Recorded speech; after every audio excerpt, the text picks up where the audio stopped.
쓸모와 신천지를 통제한 한국, 이번엔 다를 것이다. 영국 공영방송 BBC가 24일 한국의 코로나 재확산 상황을 심층적으로 보도했습니다. BBC는 방역 모범국인 한국이 사랑제일교회 등을 중심으로 매일 세 자릿수 신규 확진을 기록하며 전국적 확산에 직면해 있다고 전했습니다. 특히 BBC는 이번 사태가 신천지 때보다 심각한 것은 사랑제일교회 신도들 사이 음모론이 확산되며 방역당국의 추적을 피하고 있는 점이라고 말했습니다. 또한 사랑제일교회가 인구 밀도가 높은 수도권에 위치했을 뿐만 아니라 현재 고령층 위주로 확산이 집중되고 있어 더욱 위험하다고 설명했습니다. BBC는 정점이 오지 않았다는 정은경 본부장의 발언을 소개하며 이번 사태는 한국의 가장 큰 시험대가 될 것이라고 말했습니다. 또한 한국은 준비가 잘 된 나라라고 하면서도 그러나 이번 사태는 코로나19를 억제하는 게 얼마나 어려운지 잘 보여주는 사례라고 부연했습니다. BBC의 보도처럼 이번 확산세가 우려되는 가장 큰 이유는 최근 일부 세력의 방역을 방해하는 행태가 신천지보다 훨씬 더 위험하기 때문입니다. 문 대통령은 악의적이고 조직적인 방역 방해와 가짜뉴스 유포는 공동체를 해치는 반사회적 범죄라며 국민의 생명과 안전을 해치는 불법 행위를 자시하지 않겠다고 밝혔습니다. 실제로 사랑제일교회와 15일 광화문 집회 등을 중심으로 확진자가 급증하자 정부가 일부러 보수단체를 대상으로 검사를 늘려 확진자를 늘리고 있다는 소문이 유포되고 있습니다. 방역당국이 검사 건수를 조정해 방역 성과를 눈속임한 것이 아니냐고 주장하기 시작한 것입니다. 이에 그동안 묵묵히 불철주야 방역을 지휘해오던 정은경 본부장도 화를 참지 못했습니다. 정 본부장은 이런 주장에 대해 앞으로 단호하게 조치를 취하겠다고 밝히며 방역당국이 하고 있는 방역은 어떠한 눈속임이나 차별 없이 코로나19 유행 극복을 위해 원칙을 가지고 접근을 했다고 말할 수 있다고 했습니다. 또한 정 본부장은 절대 그런 일로 환자 수를 조정하거나 하는 일은 있을 수가 없고 그런 상황을 지속적으로 문제 제기한다면 해당 부분에 대해 단호하게 필요한 조치를 취하겠다고 강조했습니다.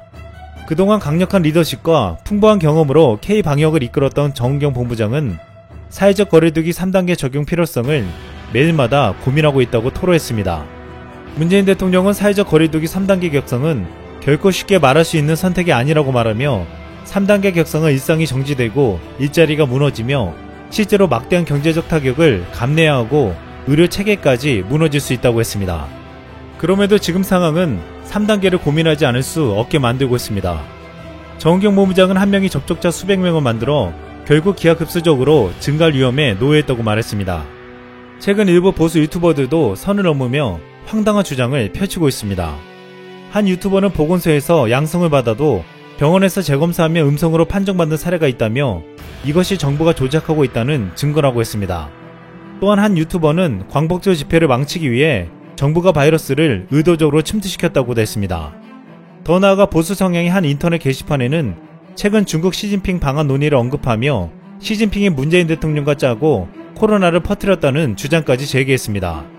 이 같은 근거 없는 주장과 음모론이 계속되자 정부는 지금은 절체절명의 시간이라며 공권력의 엄정함을 분명히 세울 것이라고 했습니다. 이에 방송통신위원회는 25일 방역활동을 방해하고 국민 생명과 안전을 위협하는 가짜뉴스 등 허위 조작 정보에 대해 엄정 대응 방침을 밝혔습니다. 신종 코로나 바이러스 감염증 관련 방역 방해 등으로 현재 검찰이 관리 중인 사건만 480건인 것으로 나타났습니다. 검찰은 이 중에 약 74%를 기소했습니다. 현재 우리나라뿐만 아니라 전 세계적으로 방역에 성공하고도 다시 확산되는 사례가 벌어지자 결국 백신만이 이 사태를 해결할 수 있다는 말이 나오고 있습니다. 미국 트럼프 대통령은 공화당 전당대회를 하루 앞두고 코로나19 혈장 치료를 긴급 승인했습니다. 또한 트럼프는 이르면 9월 말에 코로나 백신을 긴급 승인할 것이라고 했습니다. 현재 3상 임상 시험 중이지만 영국 제약사 아스트라제네카가 개발 중인 백신이 가장 가능성이 있는 후보라고 언급했습니다. 트럼프는 현재 백신과 치료제 개발로 정치적 승부수를 띄울 것으로 보이고 있습니다. 뉴욕타임즈에 따르면 아스트라제네카와 옥스퍼드대는 현재 영국, 브라질, 남아프리카 공화국에서 2상과 3상 임상시험을 동시에 진행 중이며 9월까지 결과가 나올 것을 기대하고 있습니다.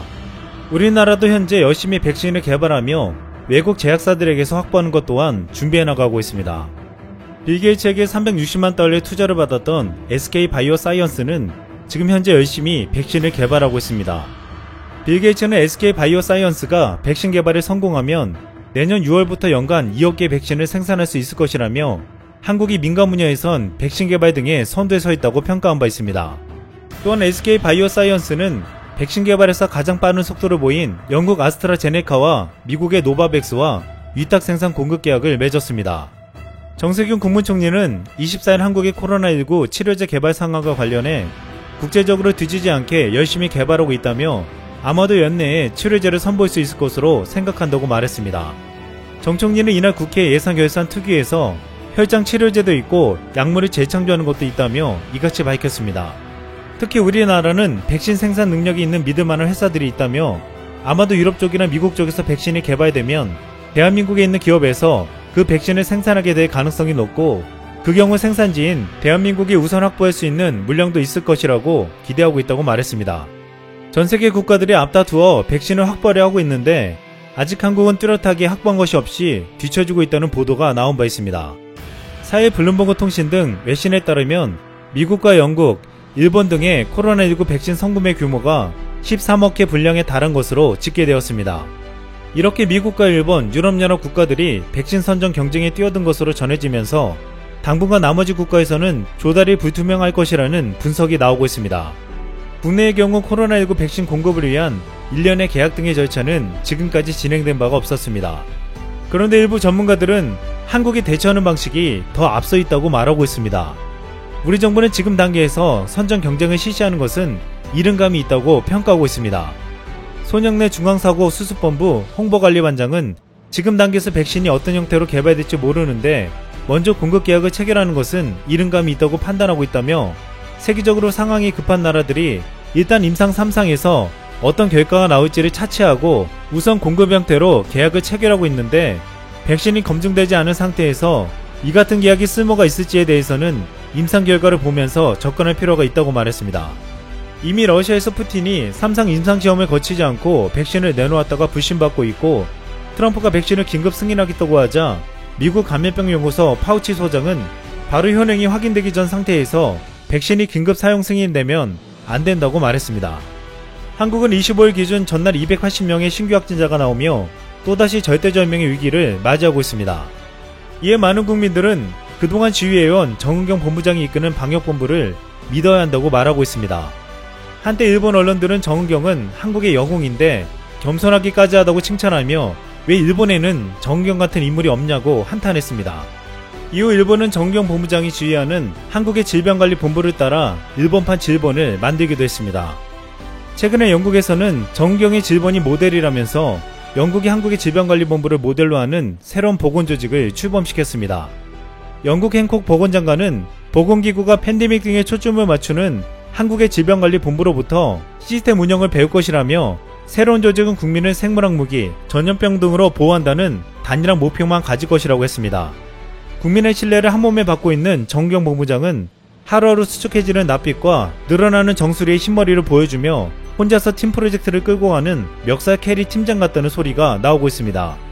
멱살 캐리란 사람들이 멱살을 잡고 팀에서 활약하는 사람을 일컫는 말로 젊은 직장인들 사이에서 널리 쓰이고 있습니다.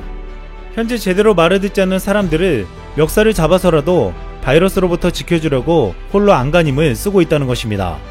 21일 정본부장은 40분 넘게 진행된 정례 브리핑에서 이번 주말에는 안전한 집에 머물러 주기를 부탁드린다는 말을 5번이나 반복했습니다. 그럼에도 지키지 않는 사람들은 여전히 많았습니다. 최근 사태에서 정경 본부장을 두고 쓴 한 게시판의 글이 화제가 되고 있습니다. 정경 본부장님, 이를테면 그런 거잖아. 5천만 명이라는 조별과제 조장 같은 그런 거잖아. 연락 싣고 잠수 타는 놈 꼭 있음. 사람 많은데 놀러 간다고 째는 놈 꼭 있음. 이상 쓸멍이었습니다.